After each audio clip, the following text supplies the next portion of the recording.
Rise and shine class 10th students. Today I am going to solve biology chapter number 1 H-Chan book question and answers, short answer type questions, and you are able to find these question on page number 25. बच्चों, अगर आप लोगों ने मेरे channel को अभी तक subscribe नहीं किया है तो प्लीज जल्दी से सब्सक्राइब कर दें। यही तरीका है जिसके थ्रू कि आप हमको सपोर्ट कर सकते हैं। साथ ही अगर आपके पास एस-चांद की या एनसीईआरटी की बुक नहीं है तो आप क्या कर सकते हो, उसके लिए आप मेरे डिस्क्रिप्शन बॉक्स में जाके लिंक को चेकआउट कर सकते हैं जो कि अमेजोन का है, जहां पर कि आप घर बैठे बैठे मंगा सकते हैं अपने लिए एस-चांद और एनसीईआरटी की बुक। चलिए क्वेश्चन करते हैं सॉल्व। यहाँ पे short answer type question, question number 40 having two parts A and B. पहला है व्हाट इज क्लोरोफिल। तो बच्चे ये जो क्लोरोफिल है ये ग्रीन प्लांट्स में मिलता है। दिस पिगमेंट, तो हम लोग कह सकते हैं क्लोरोफिल, क्योंकि ये शॉर्ट टाइप आंसर है तो हमको पूरा लिखना पड़ेगा। Chlorophyll is a green colour pigment. Pigment का मतलब क्या होता है, जो कि कलरिंग एजेंट होते हैं। आपने फ्लावर्स देखे होंगे अलग अलग कलर के होते हैं, तो उसमें भी अलग अलग पिगमेंट होता है। तो क्लोरोफिल क्या है, ग्रीन कलर का पिगमेंट है। कहाँ प्रेजेंट होता है? This is generally present in the leaves of the plant. This is present in the leaves of the plant.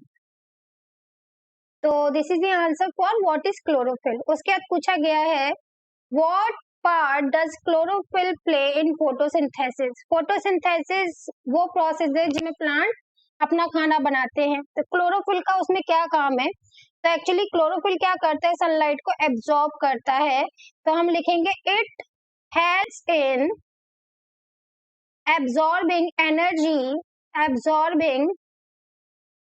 Energy from sunlight. तो क्या करता है, ये सनलाइट से एनर्जी को एब्जॉर्ब करवाता है, जिसके थ्रू फोटोसिंथेसिस का प्रोसेस होता है। तो यहाँ पे लिख देंगे ड्यूरिंग फोटो का मतलब होता है लाइट, सिंथेसिस मतलब वो कोई भी रिएक्शन जिसके थ्रू की हम एक रिएक्शन पूरा प्रोसेस कंसिडर कर रहा है, उसको हम सिंथेसिस कहते हैं। तो उसके बाद बी वाला पार्ट आता है। यहाँ पर बी का ए पार्ट आता है, फर्स्ट पार्ट आता है which simple food is prepared first in the process of photosynthesis. तो फोटोसिंथेसिस के प्रोसेस में क्या हो रहा है, कार्बन डाइऑक्साइड है जो कि एटमॉस्फेयर से ली जाती है, वाटर है जो कि रूट्स के थ्रू लिया जाता है, और सनलाइट की प्रेजेंस में ये प्रोसेस होता है। और यहाँ पे आपका जनरली सबसे पहले बनता है ग्लूकोज और साथ में ऑक्सीजन लिबरेट होती है। तो इसमें जो फर्स्ट वाला पूछा गया है which simple food is prepared first in the process of photosynthesis, तो हम देख सकते हैं जो ग्लूकोज है वो पहले यहाँ पे प्रिपेयर होता है। फिर सेकंड पार्ट है name the food which get stored in the plant leaf. तो जो ग्लूकोज बनता है तो वो आपका फर्स्टली बनता है। उसके बाद प्लांट उसको अपनी डे टू डे लाइफ की एक्टिविटीज में यूज करता है, और जो बच जाता है वो स्टार्च के फॉर्म में, किसके फॉर्म में, स्टार्च के फॉर्म में प्लांट में स्टोर हो जाता है। अब इस Now question number 41. It also has two parts. What criteria can be used to decide whether something is alive? कौन सा क्राइटेरिया जिसके थ्रू हम ये डिसाइड कर सकते हैं कि कोई भी चीज अलाइव है? वैसे तो बहुत सारे क्राइटेरिया हैं कि अगर आप ब्रीदिंग कर रहे हैं तो आप जिंदा हैं, खा रहे हैं, चल रहे हैं तो आप जिंदा हैं, या कोई भी चीज जिंदा है। लेकिन जो मोस्ट इम्पोर्टेंट क्राइटेरिया है जो ये डिसाइड करता है कि कोई भी चीज जिंदा है कि नहीं, वो है मूवमेंट। किसी ना किसी तरीके से कोई ना कोई मूवमेंट उसमें शो होना चाहिए, तभी वो अलाइव है। उसके बाद बी पार्ट है what is mean by life process. Life process का मतलब क्या होता है? देखिए, आप सांस ले रहे हैं, ब्रीदिंग कर रहे हैं, रेस्पिरेशन कर रहे हैं, वो आपका एक लाइफ प्रोसेस है। खाना खा रहे हैं जिसके थ्रू आपकी बॉडी को न्यूट्रिशन मिल रहा है, वो भी एक लाइफ प्रोसेस है। उसके बाद एक्सक्रीशन हो रहा है, मतलब जो भी आपका वेस्ट प्रोडक्ट है वो आपकी बॉडी से निकल रहा है, वो भी एक लाइफ प्रोसेस है। ब्लड का और वाटर का पूरी बॉडी में आना जाना, ट्रांसपोर्ट होना, ये भी लाइफ प्रोसेस है। तो ये सारी की सारी आपकी लाइफ प्रोसेस है। तो उसके बाद पूछा गया है the basic life process common to all living organism what are essential for maintaining life. और डिफरेंट डिफरेंट यहाँ लाइफ प्रोसेस के नाम बताने हैं। तो पहले हम डिफाइन करेंगे लाइफ प्रोसेस क्या है। तो हम बोलेंगे बेसिक फंक्शंस, क्योंकि हमारी जो भी लाइफ में हमारी बॉडी में जो भी फंक्शंस हो रहे हैं परफॉर्म्ड बाय लिविंग ऑर्गेनिज्म। तो कौन परफॉर्म करते हैं? जितने भी लिविंग ऑर्गेनिज्म है वो परफॉर्म करते हैं। The basic function perform by living organisms to maintain their life. सोचिए अगर आप 5 मिनट भी सांस नहीं लेंगे, रेस्पिरेशन आपकी बॉडी में नहीं होगा तो आपकी जिंदगी नहीं बचेगी। To maintain their life on this earth, और आपको पता है आउट ऑफ 8 प्लैनेट्स सिर्फ अर्थ पर ही आपका लाइफ पॉसिबल है। On this earth are called life process. तो लाइफ प्रोसेस क्या होता है? अपनी जिंदगी को मेंटेन करने के लिए जो भी प्रोसेस करता है, जो भी फंक्शन परफॉर्म करता है लिविंग ऑर्गेनिज्म, उसको लाइफ प्रोसेस कहते हैं। उसके बाद है name the basic life process common to all living organism. उनके नाम बताने जो बेसिक हैं, सब में होते ही होते हैं। तो एक है आपका न्यूट्रिशन, खाना खाना, और उसकी जो एनर्जी है पूरी बॉडी तक पहुंचना। उसके बाद है रेस्पिरेशन, सांस लेना। वैसे सांस लेने को तो ब्रीदिंग बोलते हैं, लेकिन ऑक्सीजन लिया, खाना खाया, वो दोनों आपस में ऑक्सीडाइज्ड हुए और जिससे एनर्जी प्रोड्यूस हुई हमारी बॉडी में, that is known as respiration. Transportation, transportation में दो चीजों का ट्रांसपोर्टेशन यहाँ पे हो रहा है। हाँ, ब्लड का हो रहा है, वाटर एंड एनर्जी का हो रहा है। फिर है आपका एक्सक्रीशन, जो भी आपने खाया उसके बाद जो बेस प्रोडक्ट आपका बचा है या बॉडी के जो भी बेस प्रोडक्ट है वो बाहर निकलने, that is known as excretion. साथ में हमारी पूरी बॉडी है वो एक साथ काम करती है, उसको बोलते हैं कंट्रोल एंड कोऑर्डिनेशन। क्या बोलते हैं उसको? Control and coordination. ये भी हमारा एक लाइफ प्रोसेस है। ग्रोथ हुआ, मूवमेंट हुआ, हमारी बॉडी जो मूवमेंट कर रही है, रिप्रोडक्शन जिसके बिना आगे लाइफ बढ़ ही नहीं सकती है, तो ये सब किस में आते हैं? लाइफ प्रोसेस में आते हैं। So what is mean by life process? The basic function perform by living organism to maintain their life on the earth are called life process, and life process are these examples, or these are the process common to all living organism. Now I am moving forward to question number 42 and 43. 42 है what are autotrophs? तो auto मतलब होता है self, trophs मतलब जो खाना बनाते हैं। तो autotrophs क्या होते हैं? तो हम लिखेंगे autotrophs are those organisms, generally green plants, those organisms which can make their own food. Autotrophs कौन होते हैं? जो अपना खाना खुद बनाते हैं। From what? From carbon dioxide, water and sunlight. So these are known as the autotrophs. Give one example of autotrophs. तो एग्जाम्पल में यहाँ पे आ जाएगा all green plants are the autotrophs. तो ऑटोट्रॉप्स का मतलब होता है जो अपना खाना खुद बनाते हैं। तो 42 का ए वाला पार्ट हो गया। नाउ 42 का B part, what are the condition necessary for autotrophic nutrition? ऐसी कौन कौन सी कंडीशन जरूरी है जो कि ऑटोट्रॉपिक न्यूट्रिशन के लिए जरूरी है? तो ऑटोट्रॉपिक न्यूट्रिशन के लिए जरूरी वो रॉ मटेरियल है जो कि खाना बनाने के लिए काम आता है। तो नेसेसरी कंडीशन होगी पहली तो सनलाइट। बिना सनलाइट के तो फोटोसिंथेसिस का प्रोसेस हो ही नहीं सकता। उसके बाद एक क्लोरोफिल है जो ग्रीन कलर का पिगमेंट है जो जनरली लीव्स में पाया जाता है। Carbon dioxide and water, these are the necessary condition for the autotrophic nutrition. अब 43 का ए आता है व्हाट आर हेटेरोट्रॉप्स? तो ऑटोट्रॉप का हो गया उल्टा हेटेरोट्रॉप्स, क्योंकि ऑटोट्रॉप अपना खाना खुद बनाते हैं जबकि जो हेटेरोट्रॉप्स हैं वो अपना खाना खुद नहीं बनाते, वो अपने खाने के लिए ऑटोट्रॉप्स पर डिपेंड करते हैं। तो यहाँ पे लिखेंगे those organisms which cannot make their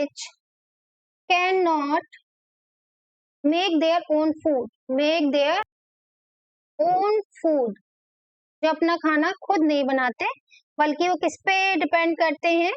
आपके ऑटोट्रॉप से डिपेंड करते हैं। From inorganic substance, inorganic substance जैसे कार्बन डाइऑक्साइड हो गया, वाटर हो गया, तो ये इनऑर्गेनिक सब्सटेंस है। तो ये इनऑर्गेनिक सब्सटेंस अपना खाना खुद नहीं बना पाते हैं। They depend on autotrophs. ये किस पर डिपेंड करते हैं अपने खाने के लिए? ऑटोट्रॉप्स पे डिपेंड करते हैं। Give one example of heterotroph. तो एग्जांपल में तो इंसान आ जाएगा क्योंकि वो तो भाई पूरी तरीके से ऑटोट्रॉप पर डिपेंड कर रहा है, तो यहाँ पे ह्यूमन बीइंग्स आ सकते हैं, एनिमल्स भी इस पे एग्जांपल में आ सकता है। बी पार्ट है what is difference between autotrophic nutrition and the heterotrophic nutrition? Autotrophic nutrition में और हेटेरोट्रॉपिक न्यूट्रिशन में क्या फर्क है? तो यही हम लिख देंगे। ऑटोट्रॉपिक न्यूट्रिशन क्या होता है? जहाँ पे वो अपना खाना खुद बनाते हैं, तो हम कह सकते हैं it is the mode of nutrition in which organism make its own food from the simple organic material like carbon dioxide and water and sunlight. Whereas heterotropic nutrition, where those organisms which cannot make their own food by their own, they depend on the autotrophs for their nutrition. तो यही आप definition यहाँ पे दोनों के difference में लिख सकते हैं विद एग्जांपल. अब हम मूव करेंगे क्वेश्चन नंबर 44 पर. तो यहाँ पर 44 में जो ए पार्ट है वो है defined a nutrient, name important nutrients present in our food.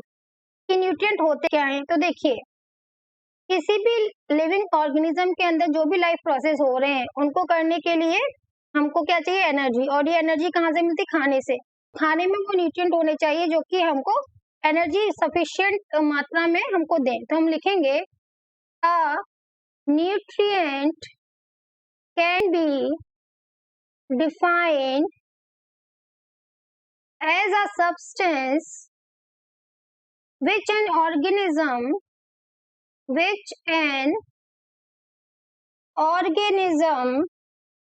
obtained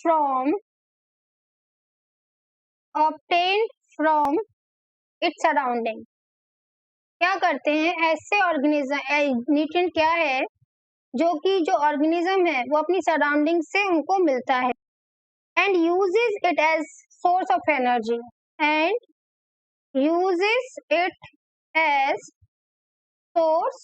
energy और एनर्जी के तौर पे वो उसको यूज करते हैं. तो अब यहाँ पे पूछा गया है name 4 important nutrient present in our food. 4 important nutrient के बारे में पूछा गया है. तो पहला है carbohydrate, this is very very important. उसके बाद है आपका प्रोटीन, फिर है फैट, फिर है मिनरल. तो these are the important nutrients which is very important to present in our food. अब बी पार्ट है what are various type of heterotropic nutrient. अलग तरीके के कौन कौन से हेटेरोट्रोपिक न्यूट्रिशन आपके होते हैं. तो 3 तरीके के होते हैं. पहला है सेप्रोफाइटिक. कुछ एनिमल्स ऐसे होते हैं जो सिर्फ डेड और डिकेइंग एनिमल्स पर डिपेंड होते हैं. जैसे कि आपके छोटे छोटे माइक्रो ऑर्गेनिज्म है वो मरे हुए जीव जंतुओं को खाते हैं. तो इस तरह के न्यूट्रिशन को हम सेप्रोफाइटिक न्यूट्रिशन कहते हैं. दूसरा है पैरासाइटिक, जो कि लिविंग के ऊपर, बॉडी के ऊपर या अंदर रहकर उस पर न्यूट्रिशन पर डिपेंड है. जैसे आपके जुए हैं वो क्या करते हैं, वो आपकी बॉडी के ऊपर रह के आपकी अंदर का न्यूट्रिशन वो लोग लेते हैं. फिर है होलोजोइक, जो कि ह्यूमंस में देखा जाता है. होलोजोइक 5 स्टेप में होता है, ingestion, digestion, absorption, assimilation and egestion. तो this is known as the holozoic nutrition. तो 3 टाइप के न्यूट्रिशन हमको देखने के लिए मिलते हैं. पहला है सेप्रोफाइटिक, दूसरा है पैरासाइटिक, तीसरा है होलोजोइक. फिर 45th है यहाँ पर photosynthesis convert energy X into Y. जो फोटोसिंथेसिस का प्रोसेस है उसमें एक्स एनर्जी वाई में चेंज हो रहा है. तो व्हाट आर एक्स वाई. तो जो एक्स एनर्जी है वो सनलाइट है. क्या है, सनलाइट. उसके बाद वो किस में चेंज हो रही है, वाई में. तो वाई में किस में चेंज हो, ग्लूकोज में. ग्लूकोज क्या है, एक तरह का केमिकल है. तो दिस इज केमिकल एनर्जी. तो यहाँ पे सन एनर्जी, सनलाइट एनर्जी आपकी केमिकल एनर्जी में कन्वर्ट हो रही है. फिर बी पार्ट पूछा गया है state the various step involve in the process of photosynthesis. कौन कौन से आपके स्टेप यहाँ पे प्रेजेंट होते हैं फोटोसिंथेसिस में, हमको यहाँ पर ये बताना चाहिए. नाउ बी पार्ट, तो स्टेप यहाँ पे बताने हैं various step involve in the process of photosynthesis. तो पहला है absorption of sunlight. Absorption of sunlight, सबसे पहले क्या करेंगे, जो आपका क्लोरोफिल है जो कि ग्रीन लीव्स में प्रेजेंट होता है, ग्रीन पार्ट ऑफ प्लांट में प्रेजेंट होता है, वो क्या करता है, वो एब्जॉर्ब करता है सनलाइट को. तो absorb sunlight by the chlorophyll. उसके बाद सेकेंड स्टेप में यहाँ पे क्या हो रहा है, कन्वर्जन हो रहा है लाइट एनर्जी का केमिकल एनर्जी में. तो यहाँ पे हम लिखेंगे conversion of light energy, conversion of light energy into chemical energy. So here the conversion of light energy into chemical energy happen. तो यहाँ लिखेंगे conversion of light energy into chemical energy and splitting the water. जो water है वो split होता है into hydrogen and oxygen by light energy. तो light energy से यहाँ पर क्या हो रहा है, जो वाटर है वो ऑक्सीजन और हाइड्रोजन में कन्वर्ट हो रहा है, टूट रहा है, स्प्लिट हो रहा है। फिर यहाँ पे थर्ड आता है रिडक्शन ऑफ कार्बन डाइऑक्साइड। अब क्या होता है थर्ड प्रोसेस में, रिडक्शन होता है, reduction of carbon dioxide by hydrogen to form carbohydrate, this is glucose. तो यहाँ पे रिडक्शन हो रहा है कार्बोहाइड्रेट, तो यहाँ रिडक्शन हो रहा है कार्बन डाइऑक्साइड का बाय दी हाइड्रोजन। और यहाँ पे क्योंकि रिडक्शन क्या होता है, हाइड्रोजन का जोड़ना वही यहाँ पे हो रहा है, यहाँ पे कार्बोहाइड्रेट में चेंज हो रहा है लाइक ग्लूकोज में, ठीक है, C6H12O6 and by utilising the chemical energy. ये कैसे हो रहा है, ये आपका केमिकल एनर्जी को यूटिलाइज करके हो रहा है by utilising the chemical energy. अब इसके बाद हम लोग आएंगे आफ्टर द होल स्टेप, जो कि 3 स्टेप थे। पहले में एब्जॉर्प्शन हो रहा है लाइट एनर्जी का, दूसरे में आपका वाटर टूट रहा है हाइड्रोजन ऑक्सीजन में, किसका यूज करके, लाइट एनर्जी का यूज करके। तीसरे में क्या हो रहा है, रिडक्शन हो रहा है कार्बन डाइऑक्साइड का in the presence of hydrogen, carbohydrate बन रहा है, किसका यूज करके हो रहा है, केमिकल एनर्जी का यूज करके हो रहा है। अब यहाँ पर 46 आता है, how do plant obtain food. Plant कैसे अपना खाना बनाते हैं या ऑब्टेन करते हैं, तो they obtain their food by the process of photosynthesis. तो यहाँ पर आपको सिंपली फोटोसिंथेसिस लिख दिया, they obtain their food by the process of photosynthesis. अब बी पार्ट आता है, why do plant need nitrogen. अब प्लांट को नाइट्रोजन की क्यों जरूरत होती है, देखो ये जनरली जो प्लांट है वो मिट्टी से नाइट्रोजन लेता है generally. How do plant obtain nitrogen, तो ये भी हमको यहाँ पे बताना है। तो plant need nitrogen to make protein other compound. तो यहाँ पे पहले हमें ये बता देना है कि जो प्लांट है उसको क्यों जरूरत है नाइट्रोजन की, क्योंकि जो प्लांट है उसको जरूरत है नाइट्रोजन की, क्योंकि वो उसके थ्रू बनाएगा protein. The plant need nitrogen to make a protein, to make a protein and other compound which contain nitrogen. उसके बाद है how do plants obtain nitrogen. अब ये कैसे मिलता है, तो क्या होता है ना, वो सॉइल के थ्रू लेता है। तो जो प्लांट है they take up nitrogen from the soil. कहाँ से लेता है, सॉइल से लेता है। किस फॉर्म में लेता है, in the form of inorganic salt called nitrates. Nitrates के फॉर्म में लेता है वो, और नाइट्राइट्स के फॉर्म में लेता है, और in the form of organic compound, organic compound के फॉर्म में भी लेता है। होता कैसा है कि जो एटमॉस्फेरिक नाइट्रोजन होती है उसको जो बीन्स के प्लांट्स होते हैं, लेग्यूमिनस प्लांट्स होते हैं, उनके रूट्स में आपके कुछ बैक्टीरिया पाए जाते हैं नाइट्रोजन को जो कन्वर्ट करते हैं नाइट्रेट्स में, तो उसके थ्रू वो लोग ऑब्टेन करते हैं। तो यहाँ पे और लिख सकते हैं विच आर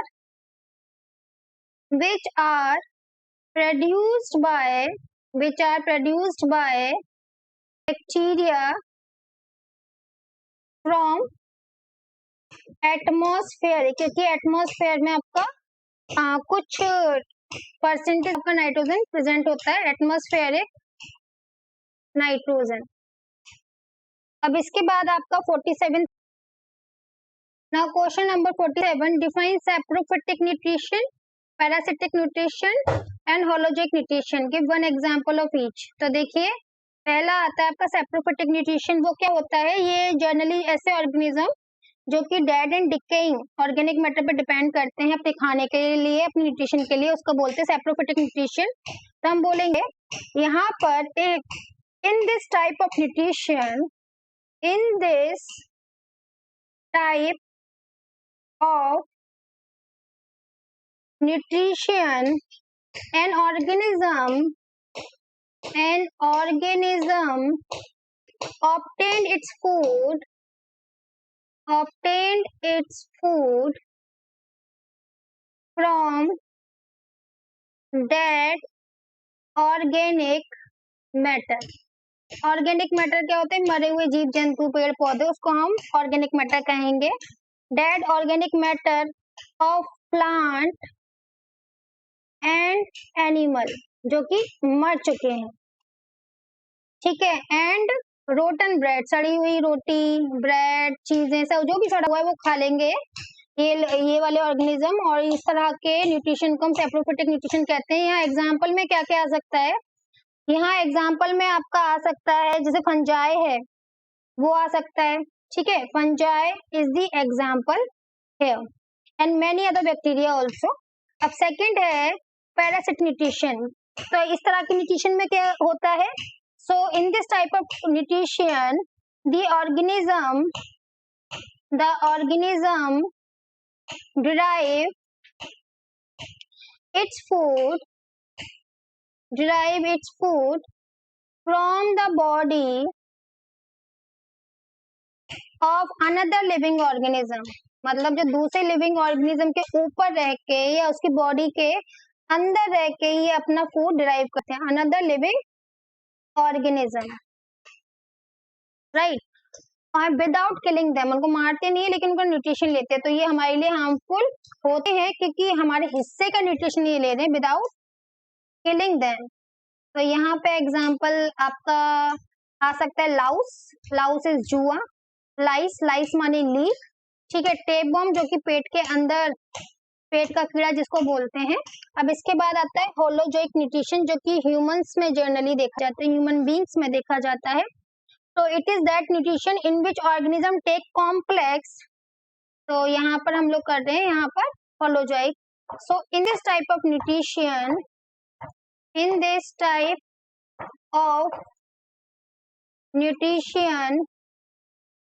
organism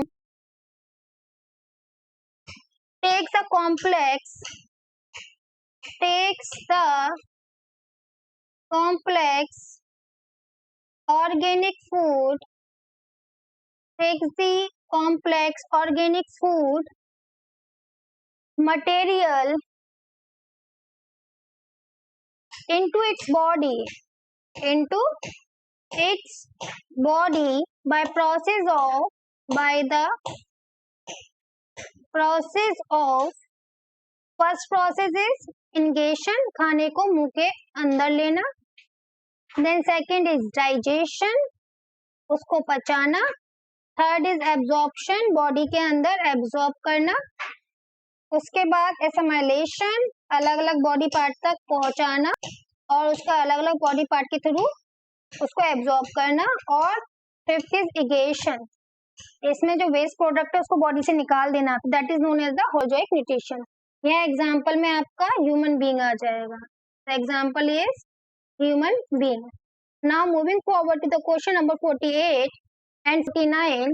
अब यहाँ पे पूछा गया है डिफाइन सेप्रोफाइट्स। सेप्रोफाइट्स क्या होते हैं तो हम पहले बता चुके हैं, लेकिन यहाँ पे ऑर्गेनिजम्स के बारे में बताना है। तो फर्स्ट है सेप्रोफाइट को डिफाइन करना।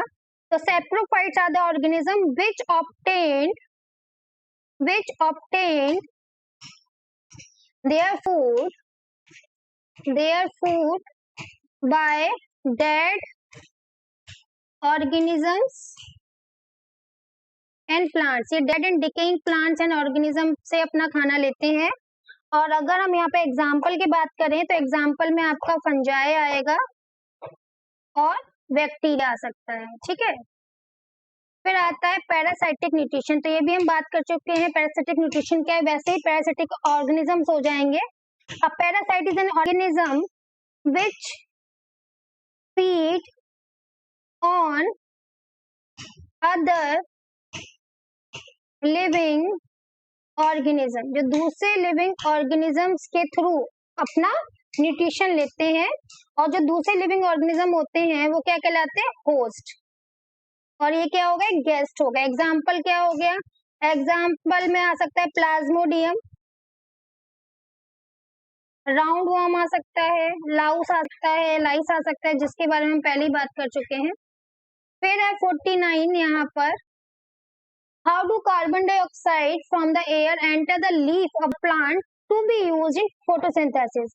किस तरह से जो प्लांट के लीव्स के अंदर कार्बन डाइऑक्साइड आती है, किस प्रोसेस के थ्रू आती है, वो हमको बताना है यहाँ पे। तो so carbon dioxide get enter to the leaves to the plant through the stomata, जो स्टोमेटा होता है, लीव्स में प्रेजेंट होता है स्टोमेटा, उसके थ्रू कार्बन डाइऑक्साइड आता है, present on the surface, present on the surface of leaves, right.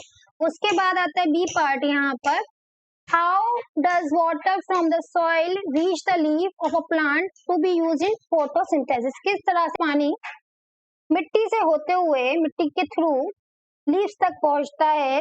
तो ये प्रोसेस जो होता है वो कहलाता है ऑस्मोसिस। क्या कहलाता है? ऑस्मोसिस प्रोसेस के थ्रू पहुंचता है। तो हम बोल सकते हैं the water required by the plant for the photosynthesis is absorb by the root of the plant. पहले उसको प्लांट की रूट एब्जॉर्ब करती है, फिर ऑस्मोसिस होता है। The absorbed water is then transported upward, फिर ऊपर की तरफ जाता है। और फिर क्या होता है, जाइलम जो वेजल होती है, दो तरह की वेजल्स प्लांट्स में प्रेजेंट होती है, xylem and phloem. Now question number 50, what substances are contain in gastric juices. जो हमारा गैस्ट्रिक जूस होता है उसमें कौन कौन से सब्सटेंस होते हैं और व्हाट आर देयर फंक्शन, उसके क्या क्या फंक्शन है, मतलब कि काम है।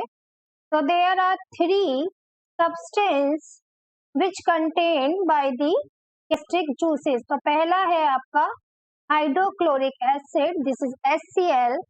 दूसरा है पेप्सिन, जो कि आपका एक एंजाइम है, मीन कि आपका बायोलॉजिकल कैटलिस्ट है, जो कि रिएक्शन की रेट, माने कि आपकी बॉडी के अंदर जो भी एक्टिविटी हो रही है उसको बढ़ा देता है।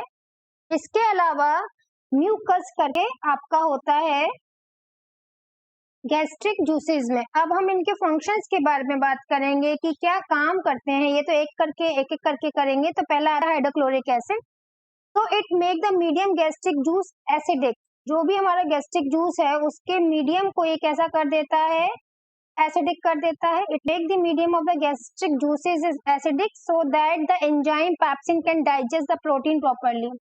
एसिडिक करना क्यों जरूरी है? ताकि जो पेप्सिन है वो क्या करे, जो प्रोटीन है उसको इजीली डाइजेस्ट कर पाए। अगर मीडियम आपका एसिडिक नहीं होएगा तो जो प्रोटीन है वो पेप्सिन के द्वारा डाइजेस्ट नहीं होंगे। And also kills the bacteria. और ये क्या करता है, जो भी हम खाने के साथ बैक्टीरिया या माइक्रो ऑर्गेनिज्म हमारे पेट तक पहुंच जाते हैं तो उनको ये किल कर देता है, that might have entered the stomach with the food. Okay, later आता है पेप्सिन। तो पेप्सिन का क्या काम है? एक काम आपने देख लिया कि ये डाइजेस्ट करता है प्रोटीन को।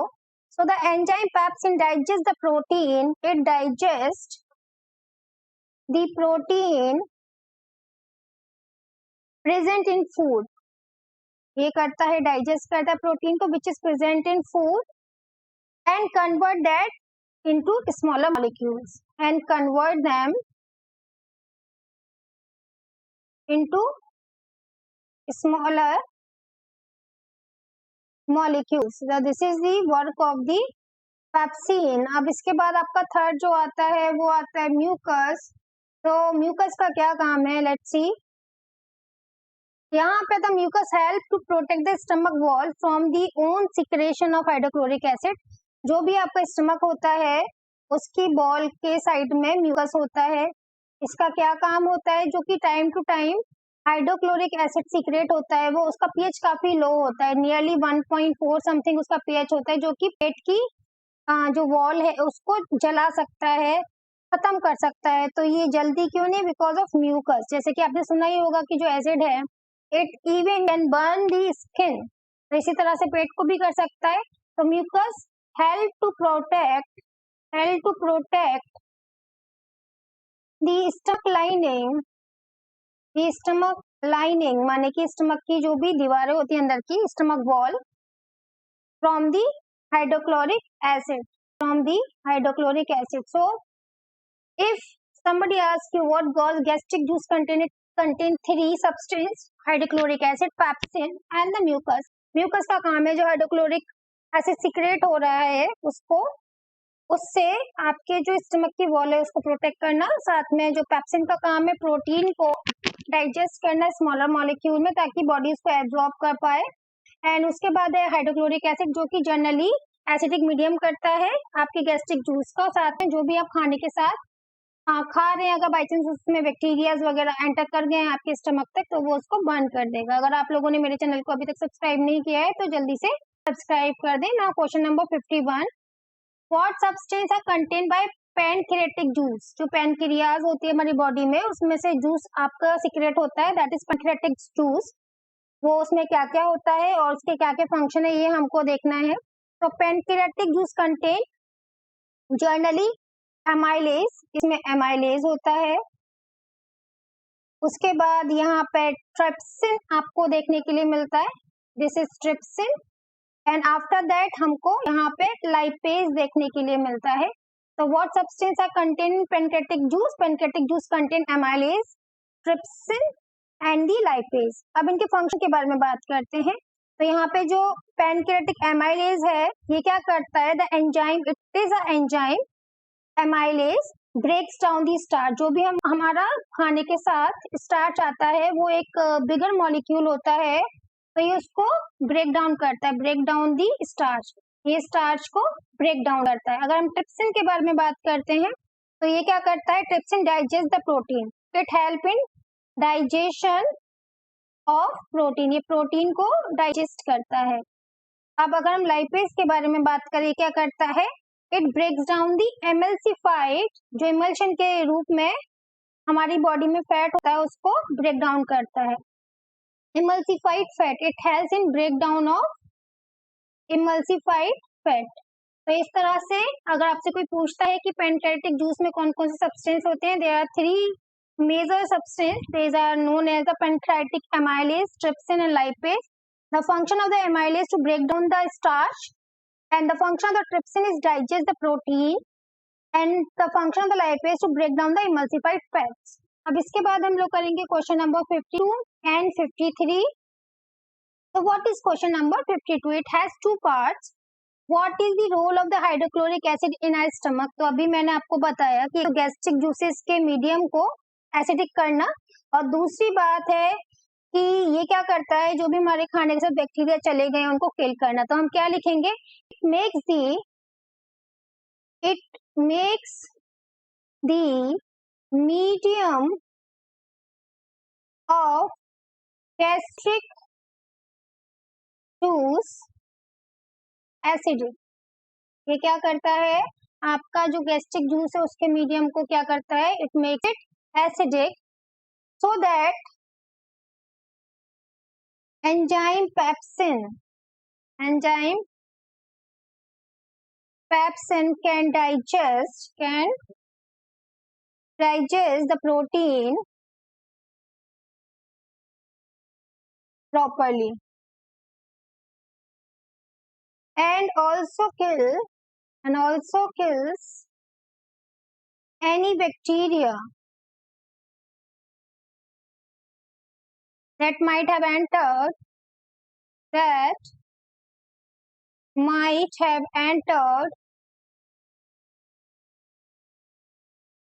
the stomach with food. तो इसके 3 काम है generally.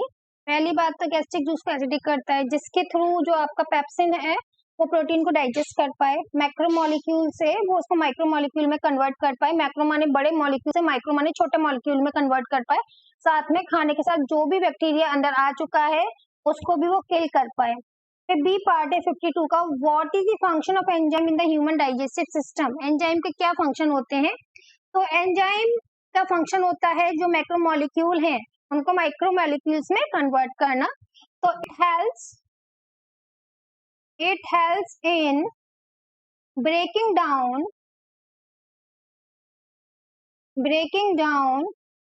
of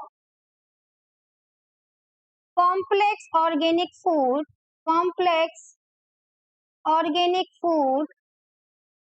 material into simpler forms। जो बड़े बड़े मॉलिक्यूल्स मतलब जो हमारे खाने में चले जाते हैं, स्टार्च, प्रोटीन, इनको हम सिंपलर मॉलिक्यूल्स में चेंज कर दे, ये काम होता है एंजाइम्स का। अब इसके बाद आता है आपका क्वेश्चन नंबर 52 के बाद question number 53। Let's do the question number 53। A, which part of body secretes bile. तो actually bile is kind of a juice, तो हमारे बॉडी का कौन सा पार्ट ऐसा है जो कि बाइल जूस को सीक्रेट करता है। And where is bile stored, तो ये बाइल जूस कहाँ पे स्टोर्ड होता है। What is the function of bile juice? Okay, तो ए पार्ट हमारा ये हो गया। तो लीवर सिक्रेट्स द बाइल, तो कौन सा विच पार्ट? तो यहाँ पर आएगा लीवर सिक्रेट्स बाइल। तो जो लीवर है वो बाइल जूस को सिक्रेट करता है। देन ये कहाँ पर स्टोर होता है? अगर इसकी बात करें, which get stored in the gall bladder, ये कहाँ पे स्टोर होता है? स्टोर होता है आपका गॉल ब्लैडर में, जो कि हमारा बॉडी का पार्ट है, गॉल ब्लैडर। उसके बाद आता है इसका फंक्शन क्या है, बाइल जूस का फंक्शन क्या है? तो इसका काम है so that the pancreatic enzyme can act on it. तो यहाँ पर इसके दो फंक्शन होते हैं। गॉल ब्लैडर जो बाइल जूस होता है उसके दो फंक्शन है। पहला जो फंक्शन है, makes the food acidic, makes the food acidic coming from the stomach, coming from the stomach, alkaline, coming from the stomach, alkaline, that so that the pancreatic enzyme act on it, so that the pancreatic enzyme act on it। देखिए, आपके पेट से जो खाना आता है वो acidic आता है, तो ये जो बाइल जूस है इसको एल्कलाइन बनाता है ताकि इसमें पैनक्रियाटिक एंजाइम अपना काम कर सके। और उसके बाद सेकंड जो फंक्शन है बाइल जूस का, bile salt break the fat present in the food into small globules. Food को ये ब्रेक करता है, इसमें स्मॉल ग्लोब्यूल्स में करता है, to making it easy for the enzyme to act and digest them, ताकि एंजाइम इस पे काम कर सके और वो उसको डाइजेस्ट कर सके। अब है what is trypsin, what is its function? अभी हमने ऊपर बात किया है, it is pancreatic enzyme. Trypsin is, अगर ट्रिप्सिन की बात करें तो ये एक तरह से क्या है, पैनक्रियाटिक एंजाइम है। और इसका काम क्या होता है? It digest the protein, it digest protein, ये प्रोटीन को डाइजेस्ट करने के काम में आता है। अब आता है क्वेश्चन नंबर 54 एंड 55। तो क्वेश्चन नंबर 54 है, what are the function of liver and pancreas in the human digestive system. यहाँ पर लीवर का क्या काम है और पैनक्रियाज का काम क्या है ह्यूमन डाइजेस्टिव सिस्टम में? तो लीवर सीक्रेट बाइल, तो हमने अभी क्या देखा कि जो लीवर है ये सीक्रेट करता है बाइल को, बाइल जूस को। और बाइल जूस का काम क्या होता है? Help in the emulsification of fat. Emulsification of fat, emulsification of fat का क्या मतलब है कि जो फैट के मॉलिक्यूल्स हैं उनको छोटे छोटे ग्लोब्यूल्स में चेंज करना। और जो पैनक्रियाज है, पैनक्रियाज सीक्रेट पैनक्रियाटिक जूस, तो पैनक्रियाज का क्या काम है? It secrets pancreatic juice. अब पैनक्रियाटिक जूस से क्या होता है? इट इमल्सिफाई का काम का मतलब यहाँ पर है कि बड़े बड़े मॉलिक्यूल को छोटे छोटे मॉलिक्यूल में चेंज करना। तो स्टार्च को कन्वर्ट करता है, प्रोटीन को कन्वर्ट करता है एंड फैट को भी कन्वर्ट करता है। अब क्वेश्चन नंबर 55 है, match the organism given in the column 1 with the process in the column 2। Leech का क्या काम है यहाँ पर? तो होलोजैक न्यूट्रिशन करता है लीच? नो। फोटोट्रोपिक करता है? नो। पैरासिटिक, अगर लीच आपकी बॉडी से चिपक गया है तो वो खून रहता है, तो यहाँ पर पैरासिटिक न्यूट्रिशन हमें देखने के लिए मिलता है। अमीबा में किस तरह का न्यूट्रिशन हमें देखने के लिए यहाँ पे मिलता है? तो अमीबा में होलोजैक मिलता है, सिंगल सेल होने के बाद भी उसमें इंगेशन, उसके बाद डाइजेशन, एब्जॉर्प्शन, एसिमाइलेशन, इगेशन, ये पूरे प्रोसेस हमें देखने के लिए मिलते हैं। तो यहाँ पे होलोजैक न्यूट्रिशन आपका आंसर आने वाला है। मशरूम की बात करें तो किस तरह का न्यूट्रिशन आपको मशरूम में देखने के लिए मिलता है? तो वो सैप्रोफिटिक है, क्योंकि वो डेड एंड डिकेइंग ऑर्गेनिज्म पे अपने न्यूट्रिशन के लिए डिपेंड करता है। और ग्रीन प्लांट्स आपको पता ही अपना खाना खुद बनाते हैं, तो यहाँ पे ऑटोट्रोपिक न्यूट्रिशन हमको देखने के लिए मिलेगा। Now moving to the question number 56, it has 6 parts A B C D E F। तो एक एक करके चलिए आंसर करते हैं यहाँ पर। और अगर आप लोगों ने मेरे चैनल को अभी तक सब्सक्राइब नहीं किया तो प्लीज जल्दी से कर लें और वीडियो को भी लाइक करना ना भूलें। The process in plant which convert light energy into chemical energy, उस प्रोसेस को क्या बोलते हैं जहाँ लाइट एनर्जी, यहाँ पे लाइट एनर्जी से मतलब सनलाइट से है, और केमिकल एनर्जी का मतलब यहाँ पे फूड जो हमारा बन रहा है ग्लूकोज के फॉर्म में उससे है। तो इस प्रोसेस को हम लोग बोलते हैं फोटोसिंथेसिस। तो यहाँ पर हमारा आंसर आएगा फोटोसिंथेसिस, जहां पर की लाइट एनर्जी केमिकल एनर्जी में कन्वर्ट होती है। Now B part, organism that can not prepare their own food. ऐसे ऑर्गेनिज्म जो अपना खाना खुद नहीं बना पाते उनको क्या बोलते हैं? उनको हम लोग बोलते हैं heterotrophs. They are known as heterotrophs. अब सी पार्ट आता है, organism that can prepare their own food. ऐसे ऑर्गेनिज्म जो अपना खाना खुद बना सकते हैं उनको क्या बोलते हैं? उनको हम लोग बोलते हैं ऑटोट्रॉप्स। इसके बाद डी पार्ट आता है, the cell organelle which where photosynthesis occur. ऐसा कौन सा सेल ऑर्गेनल है जहाँ पे फोटोसिंथेसिस होता है? तो प्लांट में होता है, ग्रीन प्लांट्स में। तो सेल ऑर्गेनल का नाम है क्लोरोप्लास्ट, जहाँ पर की फोटोसिंथेसिस का प्रोसेस होता है। फिर है ई वाला, the cell which surround a stomatal pore. ऐसा कौन सा सेल है जो कि स्टोमेटल पोर को सराउंड करता है? तो दिस इज गार्ड सेल। कौन सा है? Guard cells. फिर है एफ वाला part, the enzyme secrets bye the gastric gland in the stomach which act protein. ऐसा कौन सा एंजाइम है जो कि गैस्ट्रिक ग्लैंड से सीक्रेट होता है और वो प्रोटीन पे काम करता है? तो उसका नाम है पेप्सिन। क्या नाम है? पेप्सिन। अब आता है क्वेश्चन नंबर 57, जो कि मैच द कॉलम है।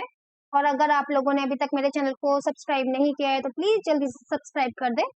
तो पहला है कॉलम 1, जिसमें के आपको डिफरेंट तरह के जूसेस या एंजाइम दे रखे हैं और वो किस ऑर्गन से सीक्रेट होते हैं वो कॉलम 2 में है, तो वो हमको मैच करना है। अगर ट्रिप्सिन की बात करें तो वो पैनक्रियास से सीक्रेट होता है। एमाइलेज के बारे में अगर हम लोग बात करते हैं तो वो हमारे सलाइवा माने थूक से हमारे थूक में होता है। बाइल की बात करें तो बाइल जूस जो है या बाइल सॉल्ट जो है वो लीवर से सीक्रेट होता है। और पेप्सिन की बात करें तो वो पेप्सिन आपका यहाँ पे गैस्ट्रिक ग्लैंड्स के थ्रू सीक्रेट होता है। नाउ क्वेश्चन नंबर 58, और फिर से मैं कहूंगी कि अगर आप लोगों ने मेरे चैनल को अभी तक सब्सक्राइब नहीं किया है तो जल्दी से कर लें और वीडियो को लाइक करना ना भूलें। और अगर आपके पास एस चांद या फिर एनसीईआरटी की बुक नहीं है तो आप लोग क्या कर सकते हैं, मेरे डिस्क्रिप्शन बॉक्स में लिंक दे रखा है अमेजोन का, वहां पे आप क्लिक करके सीधे अमेजोन से घर बैठे बैठे मंगा सकते हैं अपने लिए एस चांद की और एनसीईआरटी की book.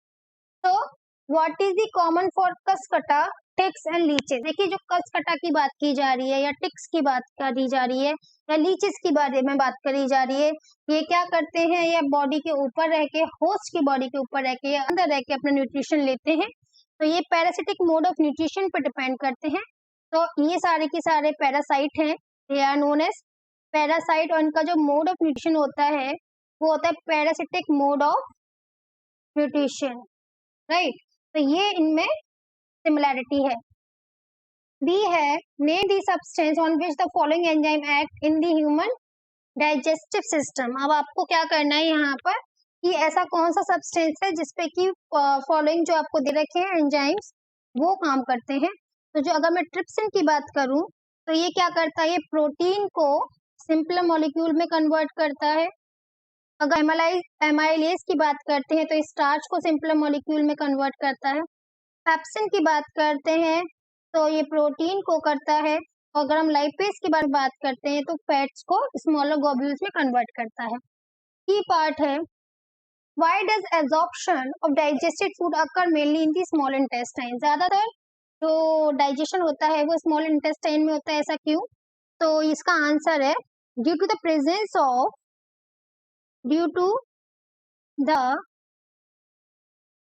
Presence of a large number of finger-like projection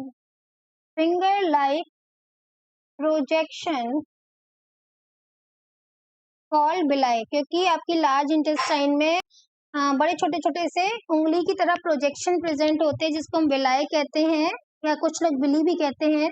तो यहाँ पर विलाई के थ्रू सारा का सारा एब्जॉर्प्शन, मोस्टली जो एब्जॉर्प्शन हो रहा है वो आपकी स्मॉल इंटेस्टाइन में हो रहा है। Now we have question number 59। तो यहाँ पर क्वेश्चन नंबर 59 के भी 3 पार्ट है। तो फर्स्ट पार्ट है आपका, why is small intestine in herbivore longer than carnivore? तो जो आपकी स्मॉल इंटेस्टाइन होती है वो जो हर्बीवोरस माने कि जो ग्रीन प्लांट्स खाते हैं उसमें लंबी होती है और कार्निवोर में वो छोटी होती है। तो इसका बड़ा ही आसान सा आंसर है, herbivore eat only plants so they need a longer small intestine to allow the cellulose present in the plant to be digested completely. तो इसका आंसर लिख देंगे हम लोग, because herbivores eat plants and their products.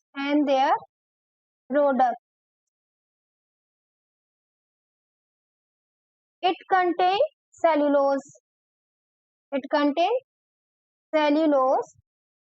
which need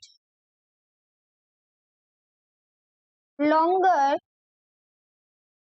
intestine to digest cellulose। ठीक है, और carnivore तो सेल्यूलोज खाते ही नहीं है तो उनको नहीं चाहिए ऐसा। फिर बी पार्ट है, what will happen if the mucus is not secreted by the gastric gland। अगर म्यूकस सिक्रेट नहीं होगा गैस्ट्रिक ग्लैंड के थ्रू तो क्या होगा, आपको पता है होना चाहिए कि हाइड्रोक्लोरिक एसिड भी सिक्रेट होता है जिसका pH 1.4 या 1.5 होता है। वो क्या करेगा, जो स्टमक की लाइनिंग है वॉल है उसको जला देगा और उससे हम मर भी सकते हैं। If mucus is not secreted, hydrochloric acid will cause irritation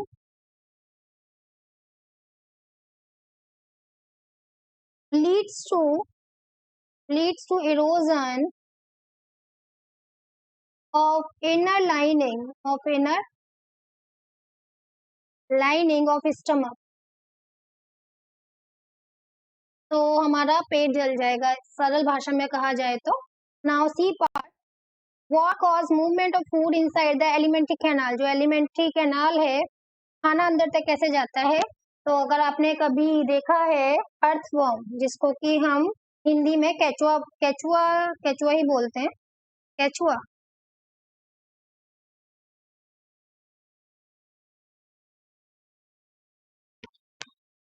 तो सी पार्ट है, what cause movement of food inside the alimentary canal. Alimentary canal जो हमारी है, फूड कैनाल जो है उसमें खाना कैसे अंदर तक जाता है। अगर आपने अर्थवर्म का नाम सुना है तो क्या होता है, पहले बॉडी को वो कॉन्ट्रैक्ट करता है फिर रिलैक्स करता है, फिर कॉन्ट्रैक्ट करता है फिर रिलैक्स करता है। तो इस तरह से उसका मूवमेंट होता है। सेम मूवमेंट हमारा ईसोफेगस में होता है, expansion and contraction of the food, and this movement is known as the peristaltic movement। So by the peristaltic movement the food goes inside the alimentary canal। Now moving to the question number 60, so it also has two parts, let's do it, and do not forget to subscribe my channel and like this video। Question number 60, how do guard cell regulate opening and closing of stomatal pore। जो आपके guard cell होते हैं उसमें किस तरह से जो stomata है उसके जो गार्ड सेल है वो ओपनिंग एंड क्लोजिंग हो रही है। तो सब पानी का खेल है, वाटर का खेल है यहाँ पे। तो the opening and closing of stomatal pore is control by the guard cell. तो guard cell control opening and closing of stomatal pore. तो जो गार्ड सेल है वो ओपनिंग और क्लोजिंग को यहाँ पे क्या करते, कंट्रोल करते हैं। When water flow into guard cell, when water flows into guard cell, they swell, become curved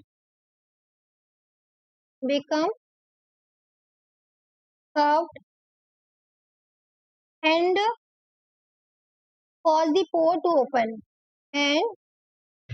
cause the pore to open तो जैसे पानी अंदर जाता है वो स्वेलिंग आ जाती है उसमें और वो कर्व हो जाता है गार्ड सेल और पोर जो होता है ओपन हो जाता है।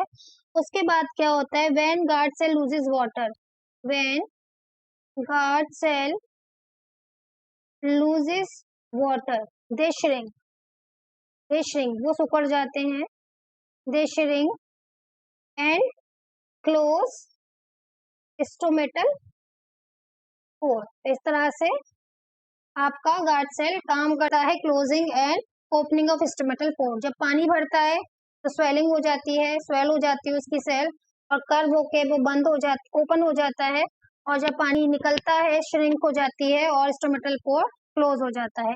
Now B part, two similar green plants are kept separately in oxygen free container, one in dark and one in continuous light. तो दो हमारे प्लांट थे जिनको अलग अलग कंटेनर में रखा गया। एक में आपका ऑक्सीजन फ्री कंटेनर थे दोनों, एक लाइट जा रहा था, एक में लाइट नहीं जा रहा था। Which one will live longer, give reason. तो सिंपल सी बात है, जो कि आपका लाइट में रखा होगा इट विल लिव लॉन्गर। तो आंसर आएगा हमारा यहाँ पर। सो यहाँ पे हमारा जो आंसर आने वाला है वो है plant kept in continuous light will live longer.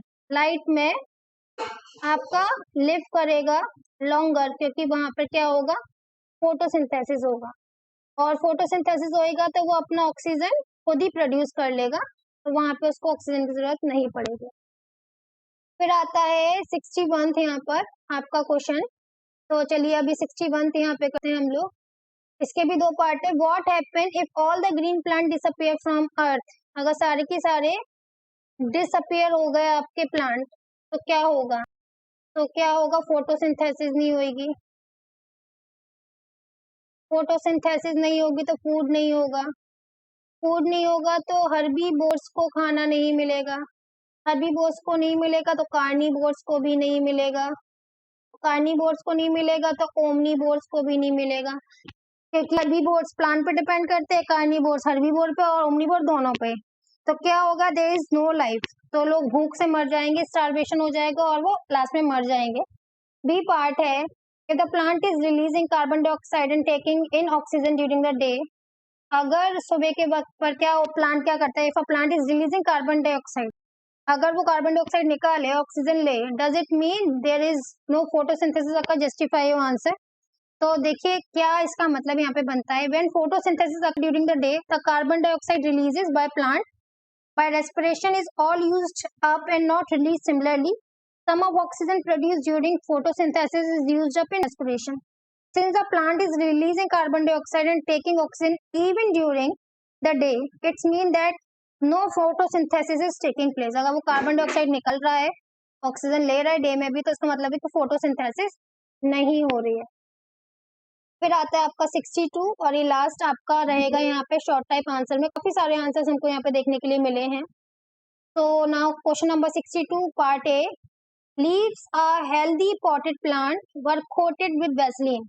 आपने एक प्लांट को क्या करा, वैसलीन से कोट कर दिया। Will the plant remain healthy for long, give you reason. तो देखिए यहाँ पर क्या, the plant will not remain healthy for long because vaseline coating closes the stomatal pore. तो यहाँ पे वैसलीन ने क्या करा, वैसलीन ने स्टोमेटल जो पोर थे, जो स्टोमेटल पोर थे उनको क्लोज कर दिया। अब क्लोज हो गए तो क्या होगा, यहाँ पे फोटोसिंथेसिस तो हो ही नहीं पाएगा, रेस्पिरेशन भी नहीं हो पाएगा। तो यहाँ पर यही आंसर आपका आने वाला है। This plant will not remain healthy for long because vaseline coating closes the stomatal pore on the leave due to which plant will not get oxygen. तो यहाँ पे क्या क्या नहीं मिलेगा, प्लांट को ऑक्सीजन नहीं मिलेगा फॉर द रेस्पिरेशन। फिर दूसरा है आपका यहाँ पर इसको कार्बन डाइऑक्साइड भी नहीं मिलेगा for the photosynthesis, and plant will not get water due to stoppage of transportation.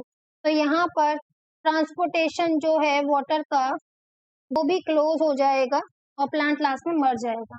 Now B, what will happen to the rate of photosynthesis, मतलब कि फोटोसिंथेसिस ज्यादा होएगा या कम होगा इन plant under the following circumstances। First है cloudy day in the morning but bright sunshine in the afternoon।